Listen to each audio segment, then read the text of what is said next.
The thing is, see, in the yogic system, there are simple processes with which, particularly on full moon nights, where you can get totally stoned out just on moonlight. There are processes to do that.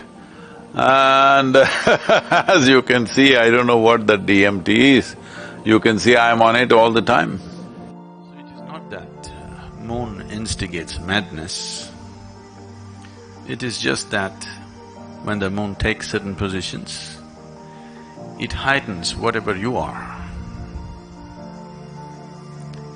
If you are loving, you become more loving. If you're joyful, you become more joyful. If you're blissful, you become much more blissful.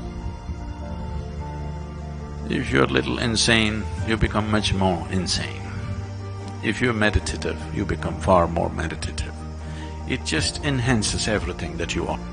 And moon's influence on human life is far more than that.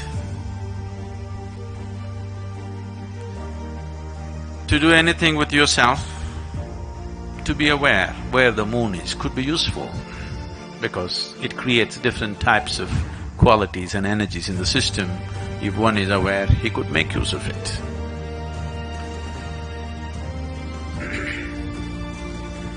In English language, moon is lunar.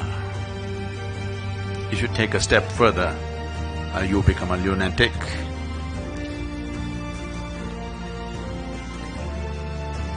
So generally, the influence of the moon is considered illogical. Anything illogical, generally in the West got labeled as madness or insanity.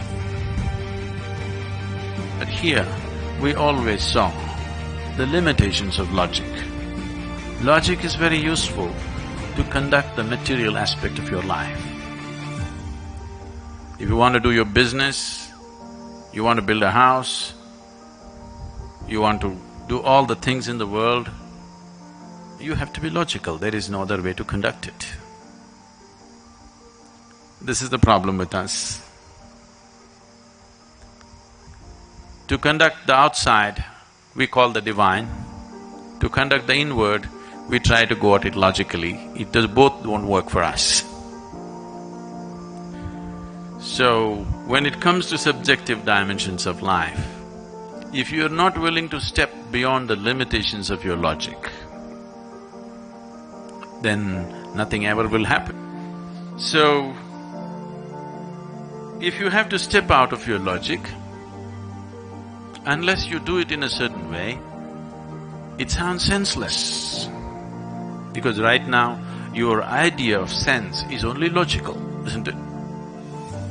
But please see, the most beautiful moments in your life have happened to you only when you kept your logic aside a little bit. Yes. Logically examine your love affair and see, it'll be the most stupid thing you can do. Really. Yes or no? Maybe it's the most beautiful thing in your life, but logically dissect your love affair and look at it, it is the most idiotic thing you can do. But it might have become the most beautiful experience in your life. So the logical dimension of life and the experiential possibility of who you are diametrically opposite. So the moon, whether you can see it or not, the influence of the moon is very much there. Because on a no moon day or a new moon day, the influence of the moon is far more than on the full moon day. So whether you perceive something or do not perceive something is not the issue, the influence is anyway there. There is a logical element to you which helps you to handle the material well. There's a dimension beyond logic, without it the subjective dimensions can never be accessed.